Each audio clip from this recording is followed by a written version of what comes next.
Good morning, dear students. How are you? Hope that you all are doing very well. Now I welcome all of you to my English class. Today we will study the concluding part of the last lesson by Alphonse Daudet.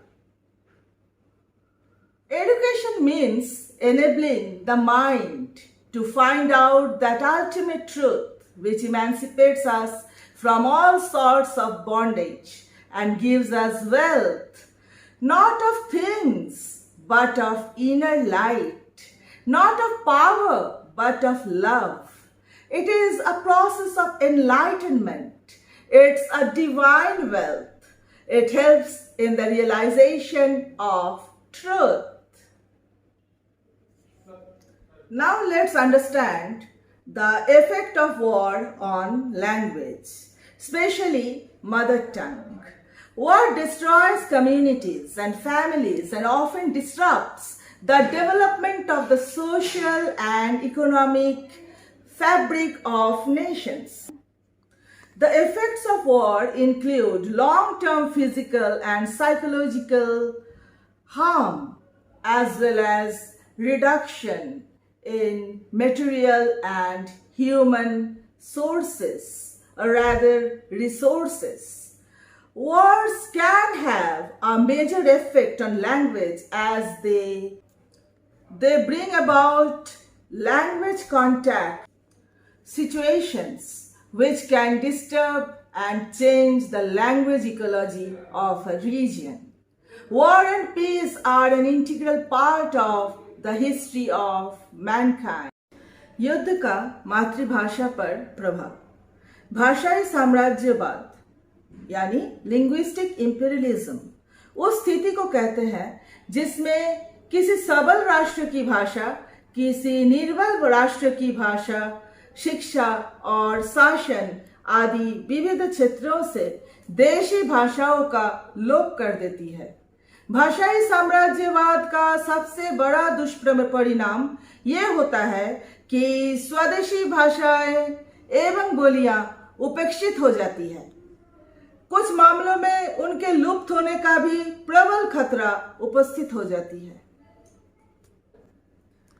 Now let's begin with the concluding part of the chapter, the last lesson by Alphonse Daudet.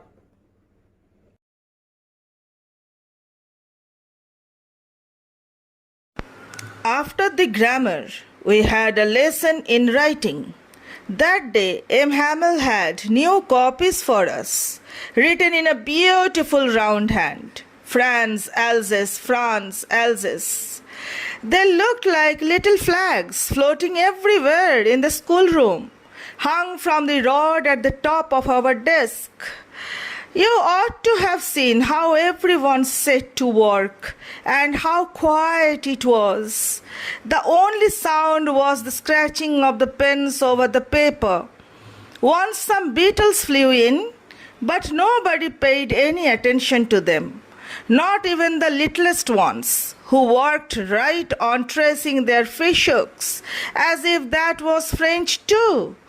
On the roof, the pigeons cooed very low, and I thought to myself, will they make them sing in German, even the pigeons? So, the English explanation goes like this. After the grammar, they had a lesson in writing.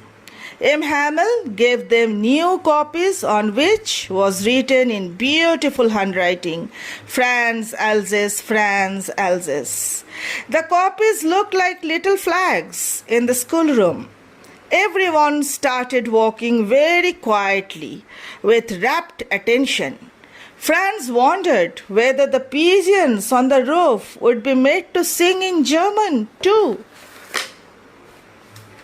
Now, in Hindi.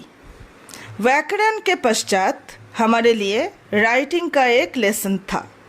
उस दिन M हैमल के पास हमारे लिए new copies थी जिस पर सुंदर घुमावदार हैंडराइटिंग से लिखा गया था, फ्रांज एल्जेस, फ्रांज एल्जेस।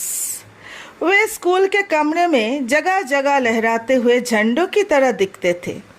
ये सब हमारे डेस्क के ऊपर लटके हुए थे। ये दृश्य देखने लायक था कि किस प्रकार हर कोई काम पर लगा हुआ था और वहाँ कितनी चुप्पी थी। जो ध्वनि उत्पन्न हो रही थी वो केवल पेन के कागज पर चलने की थी। एक बार कुछ कीट अंदर उड़कर आए, परंतु किसी ने भी, यहाँ तक कि सबसे छोटों ने भी ध्यान नहीं दिए। छत पर कबूतर बहुत धीरे धीरे आवाज़ कर रहे थे। तब लिटिल फ्रांस ने सोचा, क्या वे लोग कबूतरों को भी जर्मन भाषा में बुलाएंगे और गाना सिखाएंगे? Whenever I looked up from my writing, I saw M. Hamel sitting motionless in his chair and gazing first at one thing, then at another, as if he wanted to fix in his mind just how everything looked in that little schoolroom. Fancy, for 40 years he had been there in the same place, with his garden outside the window and his class in front of him. Just like that, only the desks and benches had been worn smooth. The walnut trees in the garden were taller, and the vine that he had planted himself twined about the windows to the roof. How it must have broken his heart to leave it all, poor man, to hear his sister moving about in the room above, packing their trunks, for they must leave the country next day. So, when Franz looked up, he saw M. Hamel sitting motionless in his chair. It seemed as if he wanted to fix in his mind on everything in that little schoolroom. He had been there for 40 years, and now it must break his heart to leave it all and the country the next day.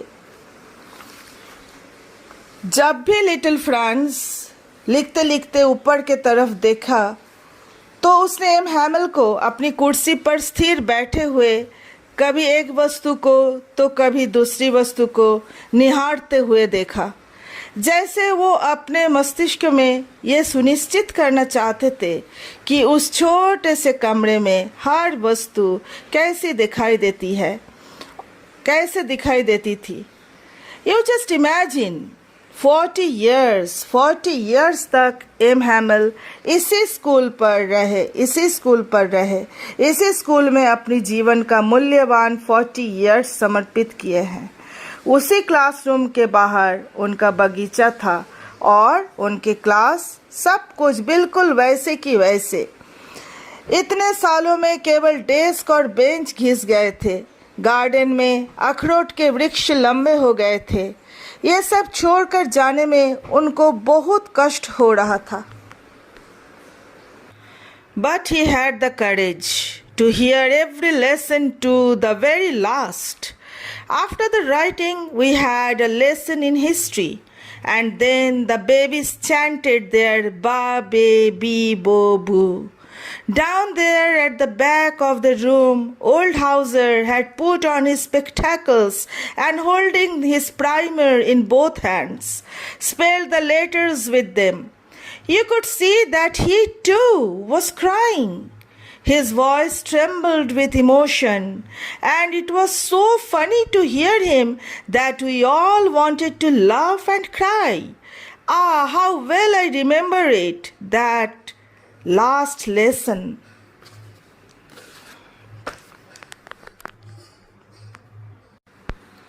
But M. Hamel had decided to teach to the very last moment. After the writing, they had a lesson in history. At the back of the room, Hauser put on his spectacles and held his primer. He tried to spell the letters with them. He was crying and his voice trembled with emotion. All of them felt equally emotional. Franz never forgot that last lesson. But M. Hamel प्रत्येक पाठ यानी प्रत्येक lesson को अंत तक सुने। Writing section के बाद अब हिस्ट्री का लेसन पढ़ना था और छोटे बच्चों ने भी अपना बा बी बे बो ऐसा धुन सुनाया।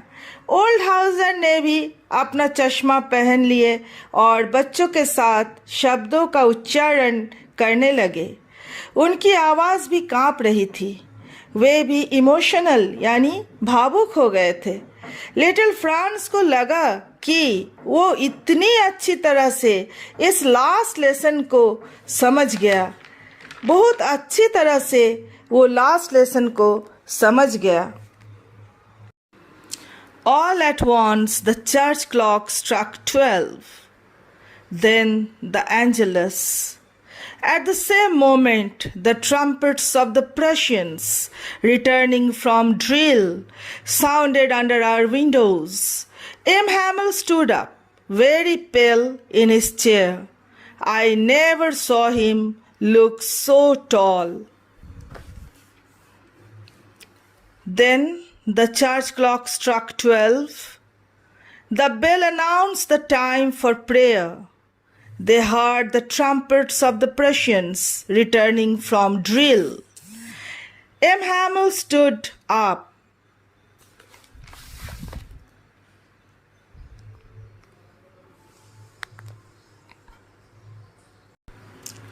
तभी अचानक चर्च की घड़ी में 12 बजा। फिर एंजेलस की घड़ी में भी 12 बजा। ठीक उसी पल प्रशियन सोल्जर्स जो कि अभ्यास से वापस आ रहे थे, उनकी तुरही की आवाज़ खिड़कियों के नीचे सुनाई दी। तब एम हैमिल भयभीत होकर अपनी कुर्सी पर खड़े हो गए। Really, Franz never saw him look so tall. My friends, said he, I. But something choked him. He could not go on. Then he turned to the blackboard, took a piece of chalk, and bearing on with all his might, he wrote as large as he could, Vive la France. Then he stopped and leaned his head against the wall, and without a word, he made a gesture to us with his hand. School is dismissed, you may go. But M. Hamel could not speak as emotions choked him. All he could do was to write Vive la France on the blackboard. Then he took support of the wall, and without a word he signaled all of them to go. My friends, said he, I, मेरे मित्रों, मैं, but it seems as if किसी वस्तु ने मानो उनका कंठ रोध कर दिया हो। एम हैमिल इससे आगे नहीं बोल सके। देन एम हैमिल ने ब्लैकबोर्ड की तरफ मुड़े, देन चौक का एक टुकड़ा लिए और अपनी पूरी शक्ति को एकत्रित करके जितना बड़ा लिख सकते थे उन्होंने लिखे विवे ला फ्रांस, लॉन्ग लिव फ्रांस, यानी फ्रांस अमर रहे। देन वे रुके और दीवार के सहारे अपना सिर झुकाए और बिना कुछ बोले अपने हाथों से सांकेतिक रूप से समझा दिए कि स्कूल इज डिसमिस्ड, अब आप लोग जा सकते हैं। अगले ही दिन एम हैमिल को ये स्कूल, यहाँ तक कि ये देश को भी अलविदा कहना था। So students, I hope you all have understood the entire chapter clearly. We will meet again in our next class with the question answer session.